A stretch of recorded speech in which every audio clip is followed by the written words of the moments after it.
У эфіры Белсату кароткі выпуск навінаў панядзелку 13 лістапада. У студыі працуе Александр Баразенко. Вітаю.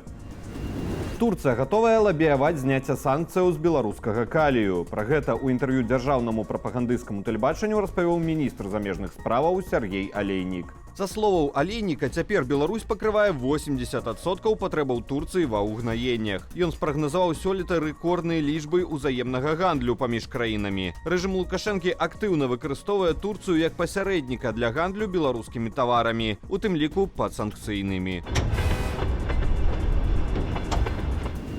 Завочны расстрэл. Лукашэнкаўскі следчы камітэт завяршыў расследаванне ў справе арганізацыі «Байпол». Пра гэта паведамляе прэс-служба ведамства.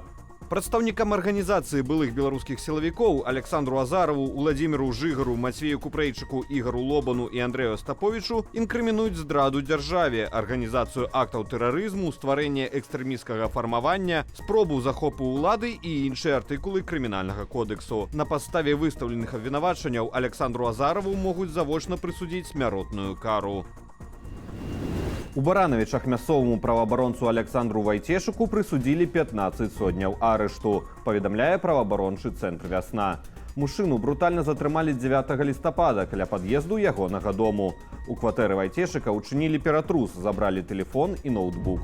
У той дзень сілавікі ўчынілі ў Баранавічах сапраўднае паляванне на мясцовых жыхароў. Паведамлялася пра прынамсі 10 затрыманых.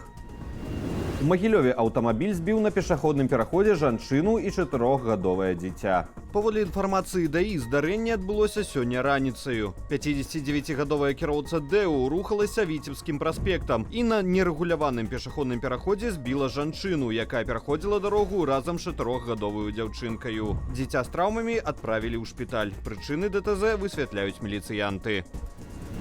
Нелегальныя мігранты атакавалі польскіх памежнікаў і пашкодзілі іхны аўтамабіль. На заставе ў Белавежы група мігрантаў з беларускага боку закідала польскі патруль камянямі, разбіўшы ў выніку лабавое шкло службовага аўта. Агулам за апошнія сотні нелегальна перайсці польскую мяжу з боку Беларусі спрабавалі 112 мігрантаў. На беларуска-літоўскай мяжы зафіксавана 20 парушэнняў. Мяжу з Латвіяй спрабавалі перайсці 29 асобаў.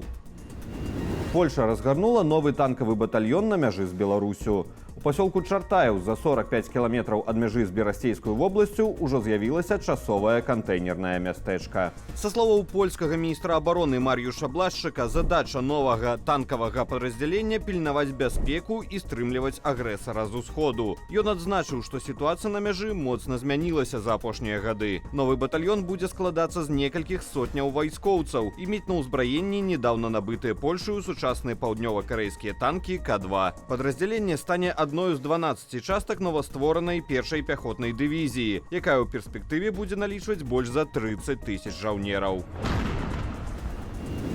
Адступленне ці правакацыя? Расійскія інфармацыйныя агенцыі раніцаю паведамілі, што Міністэрства абароны пастанавіла перагрупаваць войскі групы Днепр у Херсонскай вобласці.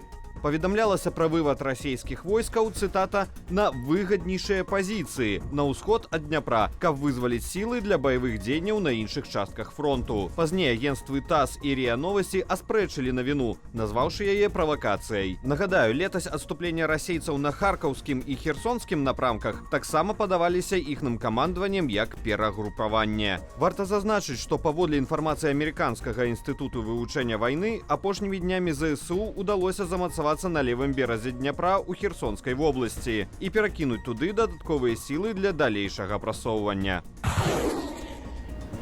З сектара Газа ў Егіпет за ўчорашні дзень эвакуаваліся больш за 800 замежнікаў. Пра гэта паведамляе тэлекампанія CNN са спасылкай на ананімнага прадстаўніка егіпецкай памежнай аховы. Гэта рэкордная колькасць эвакуяваных з сектару Газа за адзін дзень. Егіпет прапускае з анклаву замежнікаў паводле загадзя складзеных спісаў, а таксама цяжка параненых. Эвакуацыя пачалася яшчэ 2 тыдні таму. У нядзелю праз КПП «Рафах» паводле звестак CNN вывезлі 9 параненых.